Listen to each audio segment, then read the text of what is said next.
Hello friends, ఎలా ఉన్నారు? Welcome to our channel. Personality development skills episode number 13కు స్వాగతం. Last video REBT rational emotive behavioural therapy వీడియోని మీరందరూ లైక్ చేసి ఎంతో ఆదరించారు. ఆ వీడియోకి అరౌండ్ 6000 వ్యూస్ వచ్చాయి. వీడియో ఇచ్చిన సక్సెస్తోనే దానికి ఇది ఎక్స్టెన్షన్ వీడియోగా NLP neuro linguistic programming train your mind part 2 అనే కాన్సెప్ట్గా మీ ముందుకు తీసుకొస్తున్నాను. వీడియోలకు వెళ్లే ముందు ఫ్రెండ్స్ లైక్ చేయండి. మీరు ఇచ్చే ఒక్క లైక్ ఈ వీడియోని 2000 మందికి చూపిస్తుంది. అలాగే ఈ మంచిని మీ ఫ్రెండ్స్ అందరితో కూడా షేర్ చేసుకోండి. ఇక మన ఛానల్ యాప్ రూపంలో కూడా ఉందండి. ఇన్స్పైర్ ఫ్రమ్ బుక్స్ తెలుగు ప్లేస్టోర్లోనే ఉంది. ఇన్స్టాల్ చేసుకుని ఎప్పుడైనా ఛానల్ని సెర్చ్ చేయకుండానే ఈజీగా చూసేయండి. ఇక వీడియోలోకి వెళ్ళిపోదాం. మన మెదడు వేటితో నిండి ఉంటుంది మీకు తెలుసా? మన ఆలోచనలు, భావోద్వేగాలు, మన ప్రవర్తన, వీటి ఆధారంగా ఒక మనిషి యొక్క మేధాశక్తిని ఎవరైనా నిర్ణయిస్తారు. అయితే ఇవన్నీ మన మెదడులో మనం రాసుకునే ఒక ప్రోగ్రాం ఆధారంగా జరుగుతున్నాయని మీకు తెలుసా? అవునండి. మన చిన్నప్పటి నుంచి ఇంచుమించుగా 5 సంవత్సరాల నుంచి 12 సంవత్సరాల దాకా మన మైండ్లో ఒక ప్రోగ్రాం ఇంప్రింట్ అవుతూ ఉంటుంది.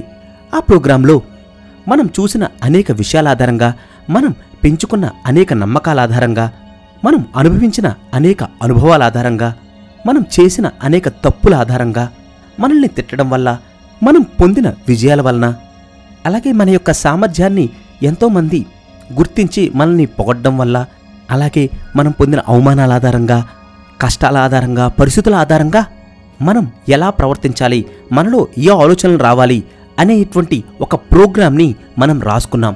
అయితే ఇది ఒక ఎడిటబుల్ ప్రోగ్రామా లేదా పెర్మనెంట్ ప్రోగ్రామా అనేది మీ చేతిలోనే ఉంటుంది. అంటే ఆ ప్రోగ్రాం ఆధారంగానే మీరు ఏ విషయాన్నైనా సరే కూలంకషంగా అనలైజ్ చేయగలుగుతారు. దానికి మీ రెస్పాన్స్ ఎలా ఉంటుంది అనేది కూడా ఆ ప్రోగ్రాంలోనే ఉంటుంది.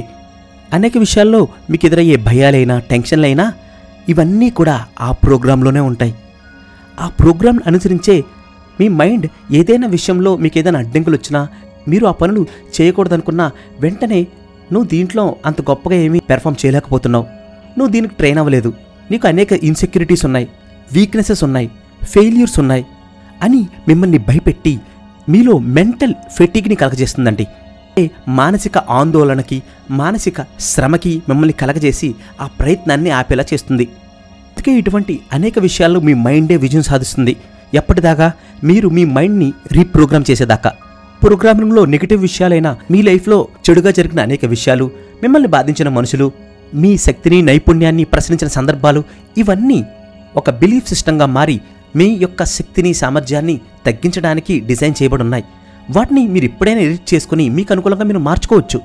అలా మీ మైండ్ యొక్క మేధాశక్తిని ఒక పాజిటివ్ ప్రోగ్రామ్ ఆధారంగా అద్భుతంగా మార్చుకోవడానికి, మీ ఆలోచనలు, మీ భావోద్వేగాలు, మీ ప్రవర్తనని పాజిటివ్గా ఉండే విధంగా నియంత్రించగలగడానికి మీరు అనుసరించాల్సిన ఒక గొప్ప technique NLP neuro linguistic programming.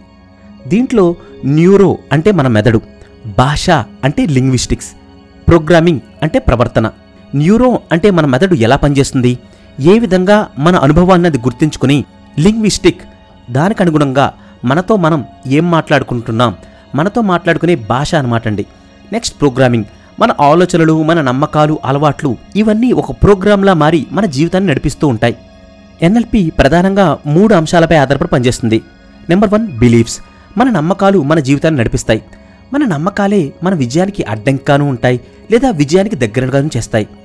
ఉదాహరణకి ఒక స్టూడెంట్, నాకు మ్యాథ్స్లో వీక్నెస్ ఉంది, నేను ఎప్పటికీ కూడా మ్యాథ్స్లో బాగా పెర్ఫామ్ చేయలేను అని అనుకుంటూ ఉంటే అది అతని ఇంటర్నల్ ప్రోగ్రామ్గా మారి అదే అతని నమ్మకాన్ని బలపరుస్తుంది.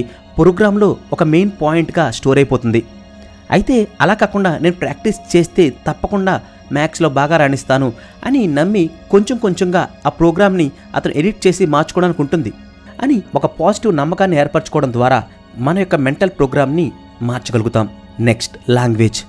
మనం మాట్లాడే భాష మన మనస్సును, మన ప్రవర్తనని ప్రభావితం చేస్తాయి. అంటే మీరు మీ మైండ్తో నా జీవితంలో అంతా చెడ్డగానే జరుగుతుంది అంటే మీ జీవితంలో నిజంగానే అంతా చెడ్డగానే జరుగుతుంది అన్నట్టుగా మీరు ఫీల్ అవుతారు.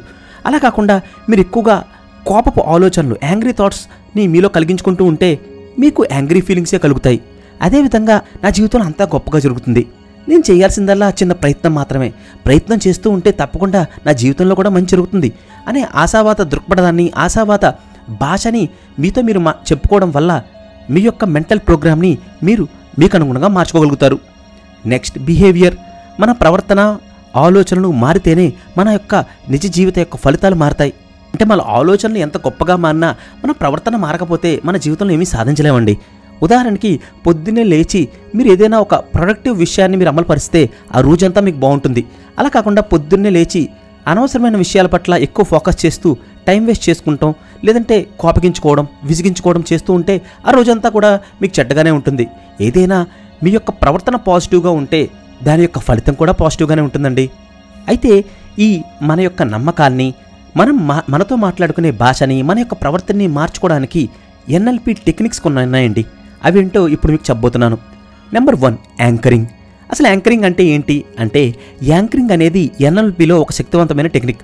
మన భావోద్వేగాల్ని అంటే ఎమోషన్స్ని మనం వినే ఒక సౌండ్, ఒక శబ్దం మన బాడీలో ఒక టచ్కి లింక్ చేయడం ద్వారా మీ యొక్క మూడ్ని మీరు మార్చుకోవచ్చు అనేది ఇక్కడ కాన్సెప్ట్. ఇది కొంచెం అర్థం కానట్లుగానే ఉంటుంది. ఉదాహరణ చెప్తాను. ఉదాహరణకి మీరు ఒక పాటని మళ్ళీ మళ్ళీ వింటూ ఉంటే ఆ పాటకి సంబంధించి మీకు ఏదైనా చిన్ననాటి జ్ఞాపకాలు ఉంటే అవి గుర్తుకొస్తుంటాయి కదా. ఆ పాట ఒక యాంకర్గా మీ మనసులో ఒక భావోద్వేగాన్ని ఆ పాటతో లింక్ చేసింది. అదేవిధంగా మీరు కావాలనుకున్న భావోద్వేగాల్ని అంటే ఎమోషన్స్ని ఒక ప్రత్యేకమైన యాంకర్తో మళ్ళీ మళ్ళీ మీరు తీసుకురాగలుగుతారు. అంటే మీరు నెగిటివ్ మూడ్లో ఉన్నప్పుడు ఒక మంచి పాటను ఎంచుకొని ఆ పాట వినగానే నేను పాజిటివ్గా రావాలి అని ఆ పాటని మీ యొక్క గొప్ప జ్ఞాపకాలతో అచీవ్మెంట్స్తో మీరు ఇంటర్లింక్ చేస్తూ ఒక కాన్సెప్ట్ని క్రియేట్ చేసుకోగలగాలి. లేదంటే మీ బాడీలో ఒక పార్ట్ని, ఫర్ ఎగ్జాంపుల్ మిమ్మల్ని మీరు ప్యాక్ చేసుకోవడం ద్వారా నేను వెంటనే నా మూడ్ని పాజిటివ్గా మార్చుకుంటాను అని మీరు ఒక పాజిటివ్ ప్రోగ్రామ్ని మీరు చేసుకోగలగాలి. దీనికి స్టెప్ బై స్టెప్ ప్రాసెస్ని ఇప్పుడు చూద్దాం. మీరు అనుభవించాలనుకునే ఒక పాజిటివ్ ఎమోషన్ని మీరు ముందుగా ఎంచుకోవాలి. అది ధైర్యంగా ఉండడం అవ్వచ్చు, ఆనందంగా ఉండడం అవ్వచ్చు, లేదా ప్రశాంతంగా ఉండడం అవ్వచ్చు. స్టెప్ 2 ఏంటంటే గతంలో ఆ ఎమోషన్స్కి సంబంధించిన సందర్భాల్ని, సిచ్యువేషన్స్ని మీరు గుర్తుకు తెచ్చుకోవాలి. ఆ ఎమోషన్ కలిగినప్పుడు మీరు ఎలా ప్రవర్తించారు, ఆ యొక్క పిక్చర్ని స్పష్టంగా మీరు చూడగలగాలి. ఆ ఎమోషన్స్ మీలో కలిగినప్పుడు మీరు ఏం చూశారు, మీరు ఏం విన్నారు, మీరు ఏం అనుభవించారు అనేది మీరు ఫీల్ అవ్వగలగాలి. స్టెప్ 3 ఆ ఎమోషన్ టాప్ స్టేజ్కి అంటే గరిష్ట స్థాయికి చేరుకున్నప్పుడు మీ శరీరంలో ఒక యాంకర్ సెట్ అవుతుంది. మీ శరీరంలో ఏదైనా పార్ట్ని మీ మనుగట్టుని గట్టిగా నొక్కడం, లేదంటే గౌరవంగా చప్పట్లు కొట్టడం, మిమ్మల్ని మీరు ప్యాక్ చేసుకోవడం, లేదంటే ఒక గొప్ప పదాన్ని చెప్పడం, ఇలా ఆ పాజిటివ్ మెమరీస్కి ఈ యొక్క ప్లేస్ని, ఈ యొక్క విషయాల్ని లింక్ చేస్తూ ఒక యాంకర్ని మీరు క్రియేట్ చేసుకోవచ్చు. ఆ అనుభూతిని పూర్తిగా అనుభవించిన తర్వాత యాంకర్ని వదిలేయచ్చు. తర్వాత మళ్ళీ అదే యాంకర్ని మీకు కావలసిన సమయాల్లో మీరు ట్రిగ్గర్ చేయాల్సి ఉంటుంది. ట్రిగ్గర్ చేస్తే అదే అనుభూతి తిరిగి వస్తుందా? అవును, అయితే మీ యాంకర్ విజయవంతంగా సెట్ అయింది అని. అసలు ఈ ఎన్ఎల్పి యాంకరింగ్ అనేది ఎందుకు ఉపయోగపడుతుంది? మిమ్మల్ని మీరే మోటివేట్ చేసుకునే ఒక ఆయుధంగా ఇది మీకు ఉపయోగపడుతుంది. అలాగే మీలో ఎంతో ఆత్మవిశ్వాసాన్ని మీరు ఒక చిన్న కదలిక ద్వారానే మీలో కలిగించుకోవచ్చు. మీరు నెగిటివ్ ఎమోషన్స్ నుంచి బయటపడచ్చు. Second technique రిఫ్రేమింగ్. రిఫ్రేమింగ్ అనేది ఒక మానసిక ప్రక్రియ. మనం ఒక సంఘటనని, సమస్యని లేదా అనుభవాన్ని ఎలా చూస్తామో దాన్ని అలా కాకుండా ఒక కొత్త కోణంలో చూడడమే రిఫ్రేమింగ్. అంటే నెగిటివ్గా చూడకుండా ఒక పాజిటివ్ యాంగిల్లో మీరు ఆ పరిస్థితిని, ఆ యొక్క సిచ్యువేషన్ని మీరు చూడగలగాలి. దీనికి స్టెప్ బై స్టెప్ ప్రాసెస్ ఏంటంటే ఫస్ట్ స్టెప్గా మీలో కలిగే నెగిటివ్ ఆలోచనలు మీరు గుర్తించాలి. స్టెప్ 2 ఆ ఆలోచన వెనుకున్న కారణాన్ని మీరు అర్థం చేసుకోగలగాలి, ఎనలైజ్ చేయాలి, దాని యొక్క వాల్యూని మీరు ప్రశ్నించాలి. స్టెప్ 3గా దాన్ని మరొక కొత్త కోణంలో చూడాలి. ఉదాహరణకి నేను ఈ విషయంలో ఫెయిల్ అయ్యాను అనుకోవడం కంటే ఇక్కడ నేను ఒక మంచి పాఠాన్ని నేర్చుకున్నాను, ఇక మీదట ఇంకా బాగా చేయగలుగుతాను అని మీరు పాజిటివ్గా చెప్పుకోవడం. లేదా ఆ నేర్చుకున్న విషయం నుంచి ఒక కొత్త అవకాశాన్ని, కొత్త ఆలోచనని సృష్టించుకోవడం. ఇలా చేయడం ద్వారా మీరు భయపడే పరిస్థితిని ఒక అవకాశంగా చూడగలుగుతారు. ఒక విఫలమైన ప్రయత్నాన్ని నేర్చుకోవడానికి ఒక అనుభవంగా మీరు చూడడానికి సహాయపడుతుంది. ప్రతికూల సంఘటనల్లో, సమయాల్లో ఒక మంచి పాజిటివ్ కోణాన్ని మీలో కలిగించి మీలో ప్రశాంతతని ఇది కలగజేస్తుంది. మీ యొక్క అసమర్థతను కూడా ఒక అభివృద్ధిగా, ఒక అవకాశంగా దీన్ని ఉపయోగించి మీరు మార్చుకోవచ్చు. అలాగే ఇతరుల ప్రవర్తనని కొత్త కోణంలో చూడడం వల్ల వారితో మీ రిలేషన్స్ కూడా ఎంతో మెరుగవుతాయండి. అలాగే మీలో ఎంతో ఆత్మవిశ్వాసాన్ని పెంచుతుంది. ఎన్ఎల్పి యొక్క థర్డ్ టెక్నిక్ విజువలైజేషన్. విజువలైజేషన్ అనేది మన మనసులో ఒక స్పష్టమైన చిత్రం సృష్టించడమే. మనం అనుభవించాలనుకునే విషయాలు, మన లక్ష్యాన్ని సాధించిన తర్వాత ఎలా ఉంటాము, ఎలా ఉంటుందో మనం ముందుగానే మన మనసులో ఒక మూవీగా, ఒక ఇమేజ్గా చూడటమే విజువలైజేషన్. అంటే ఒక క్రీడాకారుడు తన రేస్కు ముందే ఫినిష్ లైన్ని దాటి గెలిచినట్లుగా స్పష్టంగా ఊహించుకోగలగడం.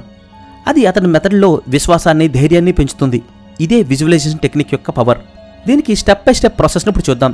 మీ లక్ష్యాన్ని స్పష్టంగా ముందుగా మీరు నిర్వచించుకోవాలి. ఉదాహరణకి మీరు గెలవాలనుకునే ఉద్యోగం, ఫిట్నెస్ గోల్ ఏదైనా సరే. స్టెప్ 2 ఏంటంటే కళ్ళు మూసుకుని మీ విజయం పూర్తిగా సాకారమైనట్లు మీరు ఊహించుకోవాలి. ఉన్నది ఉన్నట్లుగా మీరు ఫీల్ అవ్వగలగాలి. అప్పుడు విజయం సాధించిన తర్వాత మీరు ఏం చూస్తున్నారు, ఏం చేస్తున్నారు, ఏం వింటున్నారు, ఏం అనుభవిస్తున్నారు, వీటిని చాలా యాక్యురేట్గా రియల్గా మీరు ఫీల్ అవ్వగలగాలి. స్టెప్ 3 ఏంటంటే ఈ భావాన్ని మీలో గట్టిగా నిలుపుకోవాలి. ప్రతిరోజు ఉదయం రాత్రి ఈ యొక్క పాజిటివ్ ఫీలింగ్ని మళ్ళీ మళ్ళీ విజువలైజేషన్ టెక్నిక్గా మీరు ప్రాక్టీస్ చేస్తూ ఉండాలి. స్టెప్ 4 ఈ యొక్క ఇమేజ్ని మీ మైండ్లో పదే పదే మీరు రిపీట్ చేయడం ద్వారా, ప్రాక్టీస్ చేయడం ద్వారా మిమ్మల్ని మీరు విజయవంతమైన వ్యక్తిగా ఫీల్ అయ్యే వరకు ఈ విజువలైజేషన్ని కొనసాగించాలి. మీ బ్రెయిన్ ముందే మీ విజయాన్ని చూసిందంటే నిజంగా దాన్ని సాధించేందుకు అది సిద్ధంగా ఉంటుంది.